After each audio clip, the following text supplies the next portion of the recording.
Hello students, അപ്പം നമ്മൾ ഇന്ന് ഡിസ്കസ് ചെയ്യാൻ പോകുന്ന ചാപ്റ്റർ എന്ന് പറയുന്നത് ഇഫ് ഐ വേർ യു എന്ന് പറയുന്ന ഒരു വൺ ആക്ട് പ്ലേ ആണ്. വൺ ആക്ട് പ്ലേ എഴുതിയിട്ടുള്ളത് ഡോഗ്ലസ് ജെയിംസ് എന്ന് പറയുന്ന ഒരു കോമഡി ത്രില്ലറൊക്കെ എഴുതുന്ന ഒരു വ്യക്തിയാണ് എഴുതിയിട്ടുള്ളത്. വൺ ആക്ട് പ്ലേ എന്ന് പറയുന്നത് ചെറിയ ഡ്രാമകളെയാണ് നമ്മൾ വൺ ആക്ട് പ്ലേ എന്ന് പറയുക. അതായത് സിംഗിൾ ആക്ട് അതിലുണ്ടായിരിക്കുള്ളൂ, ഒറ്റ ആക്ട് ഉണ്ടായിരിക്കുള്ളൂ, കുറച്ച് ക്യാരക്ടേഴ്സ് ഉണ്ടായിരിക്കുള്ളൂ, ഒറ്റ ഇൻസിഡൻറ്റിനെ പറ്റിയിട്ടൊക്കെ വളരെ സിമ്പിളായിട്ട് എഴുതിയിട്ടുള്ള എന്നാൽ വളരെ പവർഫുള്ളും ക്യുക്ക് ആയിട്ടുള്ള കാര്യങ്ങളായിരിക്കും ഈ വൺ ആക്ട് പ്ലേയിൽ ഉണ്ടായിരിക്കുക. ഒറ്റ ആക്റ്റിൽ തന്നെ എന്തെങ്കിലും ഒരു സ്ട്രോങ് മെസ്സേജോ അല്ലെങ്കിൽ ഒരു ഇമോഷണലായിട്ടുള്ള എന്തെങ്കിലും ഇമ്പാക്റ്റോ ഒക്കെ സൃഷ്ടിക്കാനൊരു ചെറിയ സമയത്തിൻ്റെ ഉള്ളിൽ ചെയ്യുന്നൊരു ഡ്രാമ ടൈപ്പാണ് ഈ വൺ ആക്ട് പ്ലേ എന്ന് പറയുന്നത്.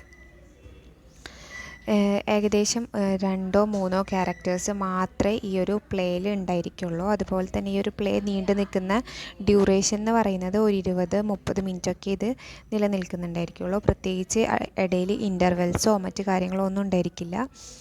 തുടക്കം മുതൽ എൻഡിങ് വരെ ഒറ്റ ആക്റ്റിൽ ഇത് മൊത്തം കംപ്ലീറ്റ് ചെയ്യുന്ന ഒരു ടൈപ്പായിരിക്കും ഉണ്ടായിരിക്കുക. ഇതിൻ്റെ പ്ലോട്ട് എന്ന് പറയുന്നത് ഫോക്കസ് ചെയ്യുന്നത് ഒരു ഇൻസിഡൻറ്റിനെയോ അല്ലെങ്കിൽ ഒരു കോൺഫ്ലിക്റ്റിനെയോ മാത്രമായിരിക്കും.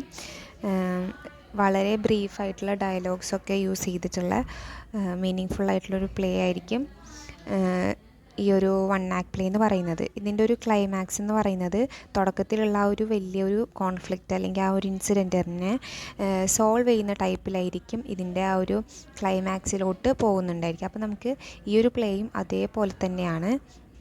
ഇഫ് ഐ വേർ യു എന്ന് പറയുന്ന പ്ലേ എന്ന് പറയുന്നത് ഒരു കോമഡി ത്രില്ലർ പ്ലേ ആണ്.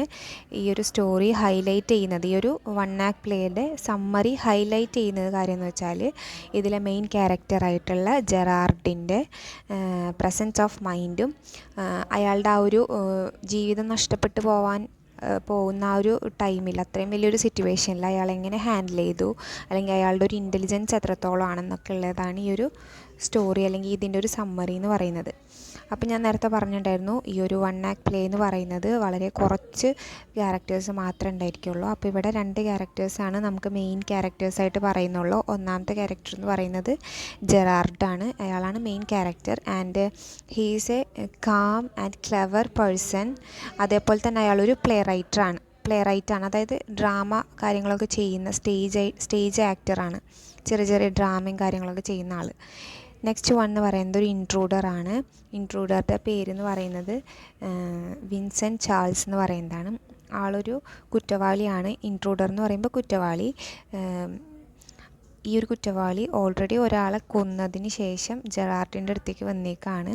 ജെറാർഡിനെ കൊന്നിട്ട് ജെറാർഡിൻ്റെ ഐഡൻറ്റിറ്റി സ്വീകരിച്ച് അയാളുടെ പേരിൽ അവിടെ ജീവിക്കാൻ വേണ്ടിയിട്ട്.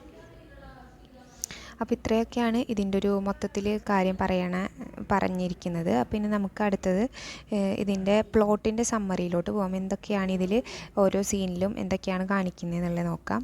ജെറാർഡ് എന്ന് പറയുന്ന വ്യക്തി വളരെ റിമോട്ടഡ് ആയിട്ടുള്ള ഒരു വില്ലേജിൽ, ഒരു കോട്ടേജിൽ താമസിക്കുന്ന ഒരാളാണ്. ഒറ്റക്കൊക്കെ താമസിക്കാൻ ഒരുപാട് ഇഷ്ടമുള്ള ഒരു വ്യക്തിയാണ് ജെറാർഡ് എന്ന് പറയുന്നത്. അയാൾ എന്ന് പറയുന്നത് ഒരു യങ് ആക്ടറാണ്, ചെറിയൊരു ആക്ടറാണ് അയാൾ. അതുപോലെ ഈ ഡ്രാമയും കാര്യങ്ങളൊക്കെ ചെയ്യുന്നതാണ്. അയാൾക്ക് ഈ ആളുകളായിട്ട് ഒരുപാട് സംസാരിക്കാനോ സോഷ്യലൈസ്ഡ് ആവാനോ ഒന്നും തന്നെ താല്പര്യമില്ലാത്ത ആളാണ്.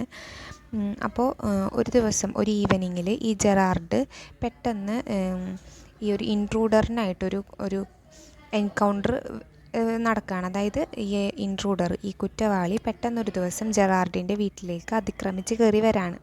ആ സമയത്ത് ജെറാർഡാണെങ്കിൽ ബാഗൊക്കെ പാക്ക് ചെയ്യാണ്. അയാളുടെ ഒരു ട്രാവലിംഗ് ബാഗിൽ സാധനങ്ങളൊക്കെ പാക്ക് ചെയ്തുകൊണ്ടിരിക്കുകയാണ്. അയാൾക്ക് ഒരു ഡ്രാമയ്ക്ക് വേണ്ടി പോകാൻ വേണ്ടിയിട്ട് അയാൾ അതൊക്കെ പാക്ക് ചെയ്തുകൊണ്ടിരിക്കുകയാണ്. അപ്പോൾ ആ ഒരു ബാഗിൽ എന്ന് പറയുമ്പോൾ ഇയാൾക്ക് ആ ഡ്രാമയിൽ അഭിനയിക്കാനുള്ള വേഷങ്ങളും കുറേ മീശ, അതുപോലെ തന്നെ വേറെ മുഖംമൂടി, അങ്ങനത്തെ കുറേ സാധനങ്ങളൊക്കെ അയാളിങ്ങനെ പാക്ക് ചെയ്തിട്ട് ഇങ്ങനെ റെഡി ആയിക്കൊണ്ടിരിക്കുകയാണ് അയാൾ ആ ഒരു സ്ഥലത്തേട്ട് പോകാനായിട്ട്. ആ സമയത്താണ് വിൻസെൻ്റ് ചാൾസ് എന്ന് പറയുന്ന ഇൻട്രൂഡർ പെട്ടെന്ന് അതിക്രമിച്ച് ഇവരുടെ വീട്ടിലോട്ട് കയറി വരുന്നത്. അയാളുടെ കയ്യിലാണെങ്കിൽ ഒരു റിവോൾവർ ഉണ്ടായിരുന്നു, ഒരു ഗണ്ണുണ്ടായിരുന്നു. അങ്ങനെ ഈ ഇൻട്രൂഡർ, അതായത് ഈ ഒരു ക്രിമിനൽ ഓൾറെഡി ഒരാളെ കൊന്നിട്ടാണ് വരുന്നത്. അതായത് പോലീസ് ചേസ് ചെയ്യുന്ന സമയത്ത് പോലീസിന് ഇയാൾ അറിയാതെ ഷൂട്ട് ചെയ്ത് കൊല്ലാണ് ചെയ്തിട്ടുള്ളത്. അപ്പോൾ ഇയാൾ ഓൾറെഡി ഒരു ജ്വല്ലറി റോബ് ചെയ്തതിൻ്റെ പേരിലും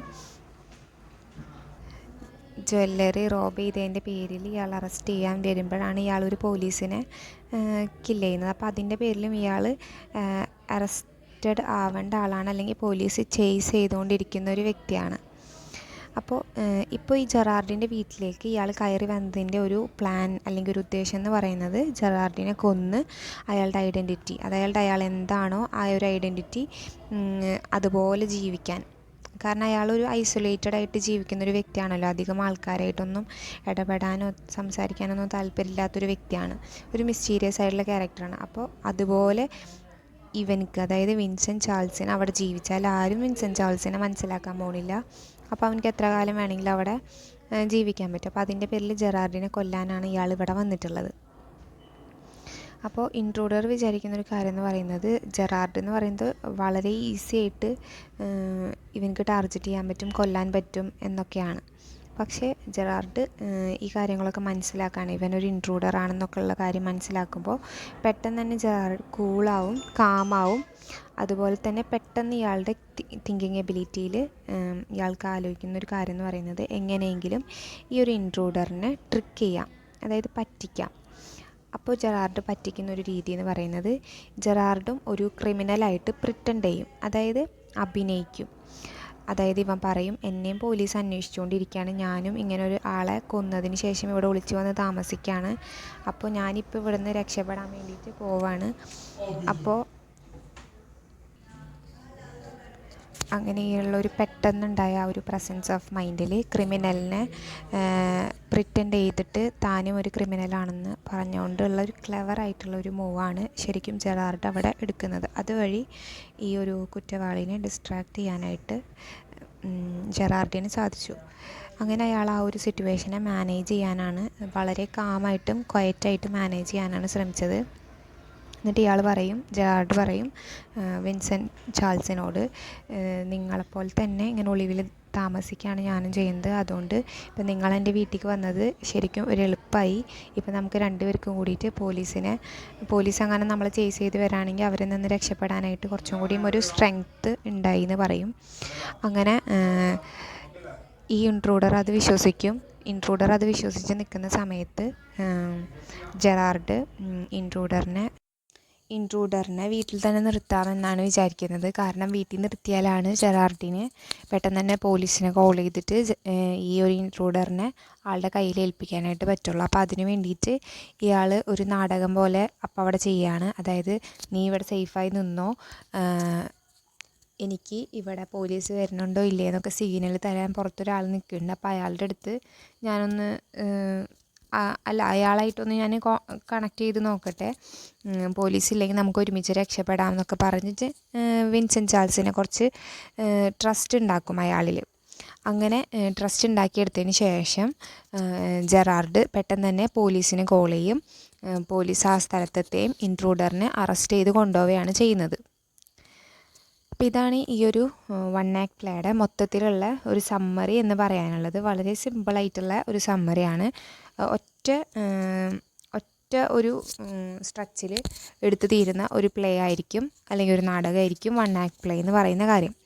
സോ ഇത്രയാണ് നമുക്ക് ഈ ഒരു ചാപ്റ്ററിൽ ഡിസ്കസ് ചെയ്യാനുണ്ടായിരുന്നത്. Okay, thank U.